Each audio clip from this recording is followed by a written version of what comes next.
let's start off with a couple. We have been working mostly this evening on a little Bagua, and one of the reasons was some of the Bagua exercises are great for the overall. Um,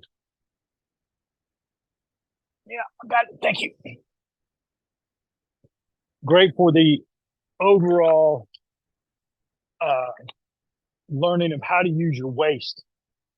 And so I wanted to take off the poncho so you can see me. All right. The exercise that we had done this evening, first we'll do a little posting, just kind of clear the mind a little bit, and then we'll just a few breaths, and then we'll go into the exercises. Okay. So before we do that, a few teacups. In fact, let's do the Phoenix rises from the ashes. If you don't remember it, if you haven't done it, then here's the first time. So basically, two teacups, they spiral beside you. Then they come into a prayer hand in front, squat down a little bit, come up, back and around,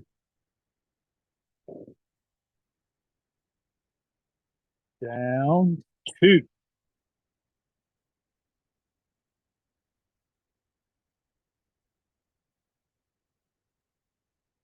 three. We'll do seven. Great for help. Pretty much loosen up all the joints, knees, hips, and it always makes my fingers go numb.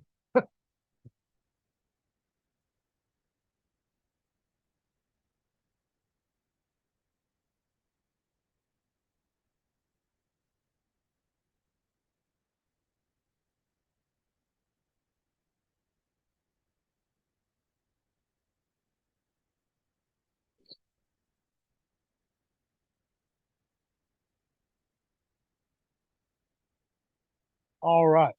Good. Let the hands come to rest just in front of the lower abdomen.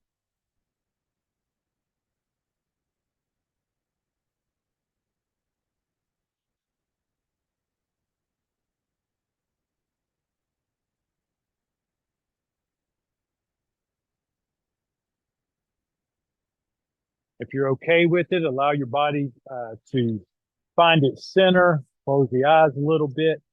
If that makes you uncomfortable at all, just leave the eyes slightly open.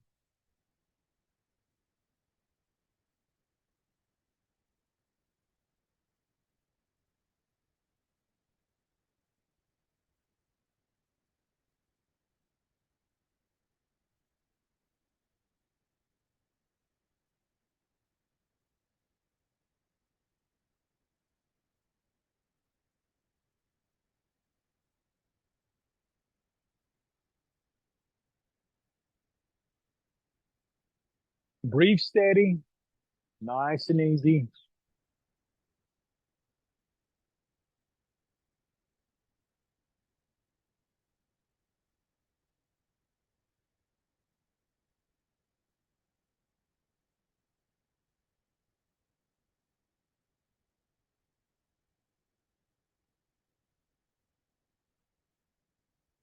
To help us with this a little bit, and it kind of segues into the exercise, is let's stack one hand on top of the other,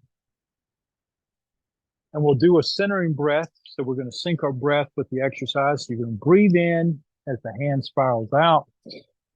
And then as you exhale, let it come down in a half prayer right down the middle. Now the other hand is low. Breathe in and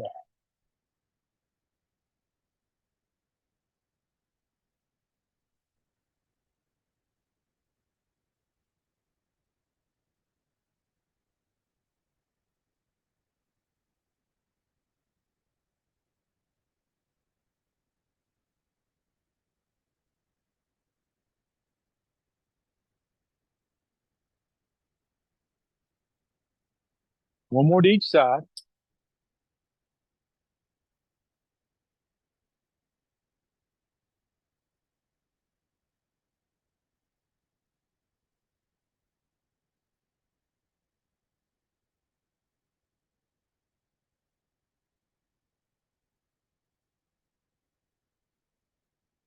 Good. From right there, just stack the arms, okay? So that one is over the other. Now, if you're looking at mechanical definitions of it, pretty much if you can in the beginning, start to where the lower lao gong, the center of that palm, is underneath the elbow of the other hand. And that this is true, that the other side will be very close to the same thing on top. Okay.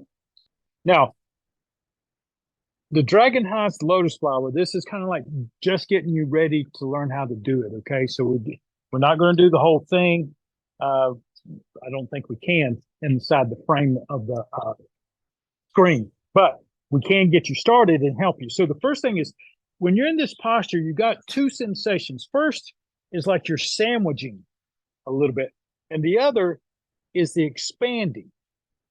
So you don't want to be collapsed and soggy noodled, okay? You want to have a life to it, right? With that, then you're going to add the third dimension of that, where whichever hand is the low hand, my fingers are pointing. That's the way I'm going to turn my waist. And I'm going to turn my waist and my head, and then I'm going to squeeze my arms even further so that now at least the wrists line up with the elbows. Okay? Now, let's just come back to the front again. We're not going to do the other side. We're just going to do one side, then we'll do the other. Okay?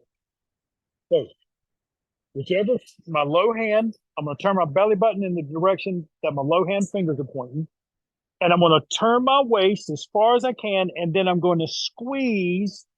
And when you squeeze, ideally what you'll feel, come here, Ryan. Go ahead and do it. So put your left hand on the bottom. No, your right hand. You had it correct. I'm sorry. Go ahead and turn.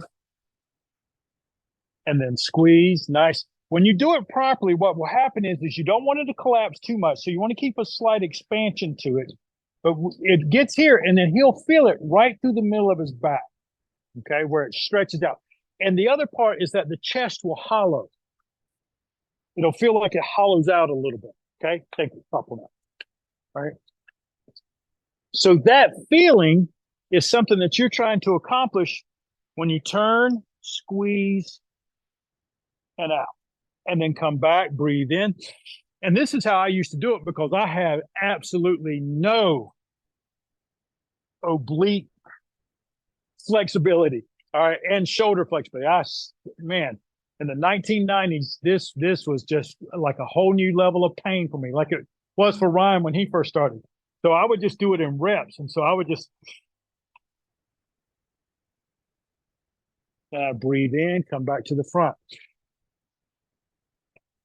Remember not to collapse it too much, Bader. Don't let it get too close to into your body because you're trying to squeeze so hard. There's a combination of things that you're trying to do here. Keep it, there you go. All right, come back to the front.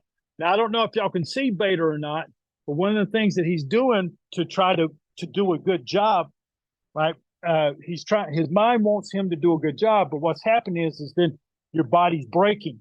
Okay. And what I mean by that is that when you turn and then you start to think about it, you're hunching over and your shoulders are dropping. When you see me turn, the top of my head, tip of the tailbone turn. Now you'll find exactly. And then you breathe in and come back. Yeah, that's exactly right. Now you found your waist. And part of the reason for that lesson is that your mind wants to do a good job. But what's happening is that it's trying to find the way to do it without necessarily doing it right. It's looking for the result rather than the solution.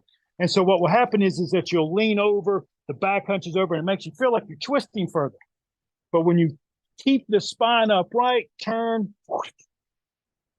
let your weight shift, but keep that, there you go, and then come back. All right, let's do one more.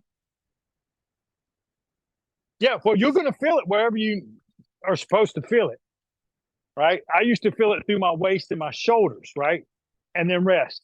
Bob was saying that he felt it through his hip or through his IT band particularly. And the Bagua will really hit that IT band some.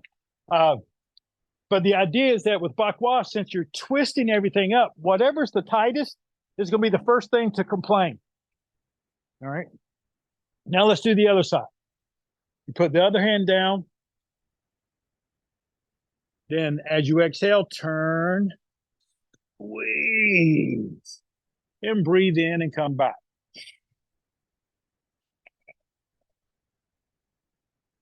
Two.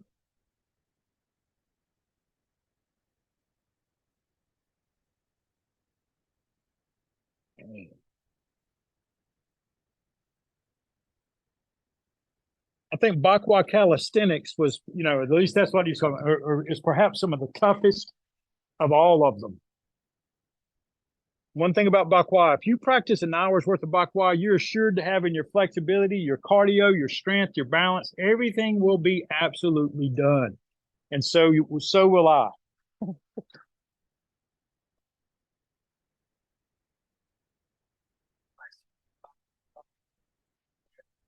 Yeah, right.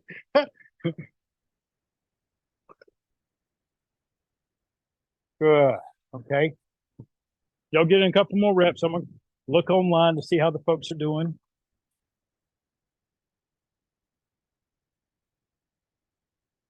Nice. There you go. See what you got there, Eads. There you go. There you go. So make sure that you turn your head with it. And this is one of the questions that does come up a lot of times when people are first learning. They'll say, well, how do I turn my head? Where's my head supposed to turn? In the beginning, when you were first learning to turn your head and letting it scan and do its thing, you want to start with the framework. And in this case, what you're trying to do is you're trying to learn to turn your hips and shoulders as much as you can. But notice how my head is turning. It's turning with my shoulders. And then when it won't turn anymore, then I'll let it release from the frame and around. So you're not just snapping your head around and then trying to let it go. It's the same thing that we'll do in the Tai Chi. And the reason that we're doing this exercise was to help some of the students improve their Tai Chi so that they can get a better idea about what the waist is supposed to feel like. All right. Any questions? No? Okay. So what we're going to do now is we did one side, we're going to do the other, and I'm going to try it. Well, I've never done this, so give me some latitude as far as trying to make this happen. Okay. So what we're going to do is you're going to start off, in this case, with the low hand, and I'm going to turn my body. If this is my left arm, I'm going to turn my belly button to the left and spin this out. And by spinning like a half helicopter blade, notice that my rear hand is at the level of the heart and it pulled back some. Okay. So I started here and it pulled back toward the heart as my body turned. Now, if you walk Bagua, this is pretty much all we're going to do is just figure out how we can walk this and turn. So now my belly button's turned left. I'm going to keep turning it left, which means I'm going to pick up my right foot and turn into a horse stance, and I'm away. Now we're right where we just did the exercise. I'm going to turn my belly button and hide the lotus flower. This is where it gets its name from, toward wherever my low hand is pointing my fingers to. So I'm going to turn. Now you can see me in the camera here, and you can see my hand reaching. And then what you do is you release this. I'm going to do it slowly to start with. So now to release it, my belly button is going to turn right. Yeah. And my right foot turns out with it. My belly button keeps turning right. And then I turn and have the lotus flower this way. Keep turning right, Kathy. There you go. Now keep turning. Keep turning and hide the lotus flower. There you go. Good. You're like, oh, okay. Good. So there you are. And then to keep going with it, now you're just washing and repeating. You're up with the left hand and left foot has turned out. You keep turning the belly button left to where you're in that horse. Now you keep turning left and hide the lotus flower. When you feel that coiling, then it's time for you to release it to the right. So you release to the right hand and right foot spin out. The belly button keeps turning right, so you step up into your horse stance. And your belly button keeps turning to your right to where you're hiding the lotus flower. Okay. All right. See what you got. See if you can turn belly button left and the left hand and foot go left. Good. Good, good, good. Then turn the belly button left, step up to your horse stance. Turn the belly button left and hide the lotus flower. Good. Now let's turn it to the right, spin it out, turn it to the right again. Oh, Kathy, you just changed your arms, right? You had it. When you turn it to the right, yeah, keep that arm. There you go. Keep it on top. There you go. And then hide the lotus flower. Now, this might be one of the most challenging things I've ever tried to teach as far as the camera goes.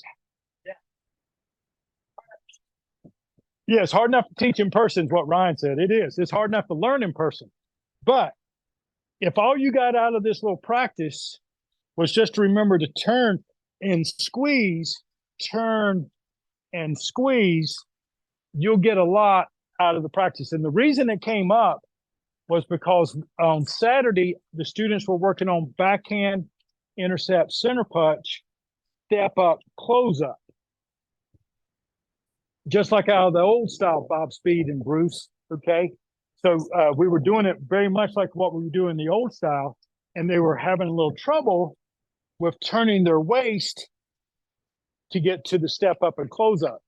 So to address that issue, we started with this because you have no choice but to use your waist. And we tend to do better when we don't have a choice, right? We don't have a choice and there's penalty. You always focus better when there's penalty and you don't have much of a choice. Then you just try to figure it out and go, okay, it's possible. I saw him do, you okay, Kathy? You didn't strain anything back there, did you? Oh, got you in the spot. Okay. All right. Let me check online real quick. Just try to make sure that you keep your tailbone and your spine upright. Don't break. Any questions online? Probably a lot, huh? There you go. Bruce and Bob. I think y'all have done this one before. I know it's new for Karen, so the learning curve for her is going to be a little bit more uh, steep. But the idea is that even up front, if I'm here, just turn, squeeze. And I don't have to change my arms to get this practice in, but learn to turn that torso, squeeze the waist. I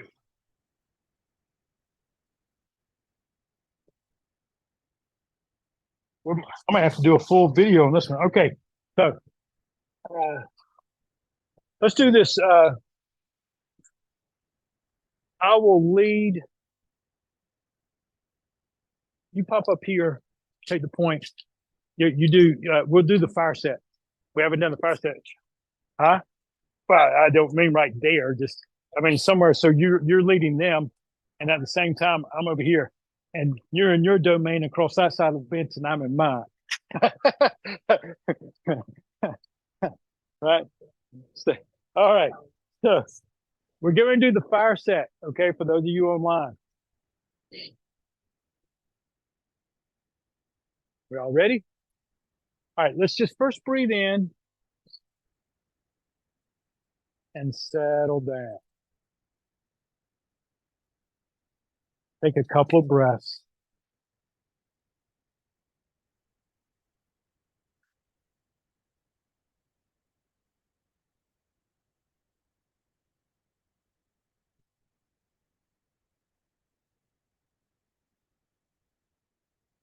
As you exhale, let's hold the baby.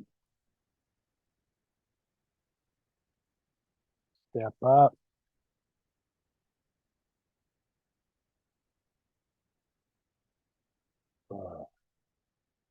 I'm going to shift the weight forward a little bit and hold the baby. Step out.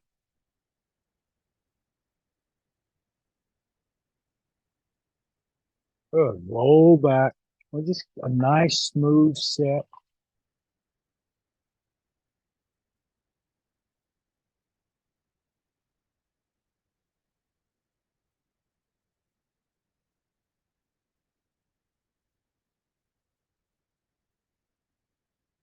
Hold the moon and sit back.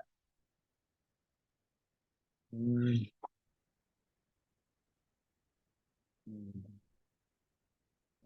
Open up.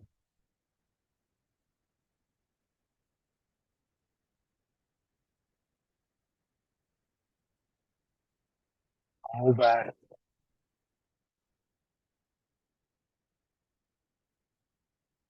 Exhale as you're pressing it out.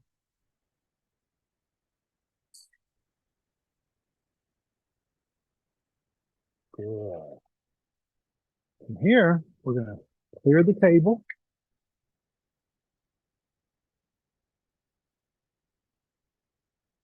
Remember, turn the waist a little bit. Good. Let the hands rise and fan over. Turn.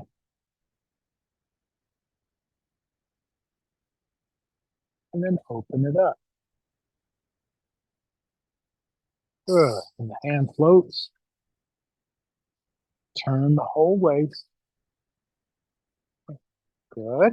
Now this is that very similar feeling that what you were just working on. Shift the weight and then turn the waist. And let the hands float to the corner. And slicing down. Exhale. Open up. And then the hands, the arms will return to neutral. And then you're going to listen to the seashell. Turn into your brush knee. Good. Then climb up. Give it a 5 count. 2, 3, 4, 5. And then step back into your hand lift. Good. Then we'll roll it. Listen to the seashell. Step out.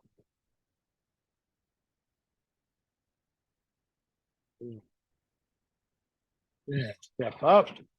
5 count rooster. 1, 2, 3, 4, 5. And then back and down. Good. Then set 4. We roll back. A lot of waist movement here. Backhand. Intercept. Turn the waist. Center punch. No. Yeah. White snake stretches out. Thank you. Then turn the waist. Now we center punch. Then the waist turns, sitting back a little bit, and then push. Good. And reach up. Roll back. Hands float. Backhand. Intercept. And the white snake stretches out. Now rolls through the grass. And then center punch. Hand on your elbow. And sitting back, push the sky, gather the clouds, bring it up, together. Good. Now, this group, y'all are doing so much better, okay? One of the reasons, just as in closing, Tai Chi, we were talking earlier before class started about some of the theories and each one of the theories, and Bob Speed had a private lesson last night, very similar discussion. But one of the things I want to remind you of is Tai Chi Chuan, whether you're learning it for health or you want to take it and understand it further, it was often called long boxing. Right? And it wasn't called long boxing because of the length of the arms and the hands. It was called long boxing. Come over here real quick. It was called long boxing because a Tai Chi practitioner is generally very comfortable in this no man's land that most other people try to escape from, and they spiral through it. So while we're moving, there's all this action going on, and they called it long because you weren't just trying to hit and get out. you were looking for, like you were saying, the advantageous position. When you found it, then you would try to attack it then. But the idea is that whenever we're doing the fire set, the Yang 24, you don't want to emphasize any one spot. Because as soon as you do that, you de-emphasize the other things that were around it. So your mind wants to stay round, long, spiraling, so that it becomes long boxing. The length of it is long, and that there's a continuation that your mind can maintain and sustain. And that helps you get to the place of practicing Tai Chi, which is not Xing Yi at all. It's not Bagua. It's not Choli Foot, and it sure ain't Han Dog. So, but the idea is that Tai Chi has that special interest, and if you're practicing it for whatever reason, that's one of the things I like for you to look for. Okay. All right. Any questions online? No, sir. How? Did you, no, you all good, Karen? There's my face. There it is. All right, Bruce. Love y'all.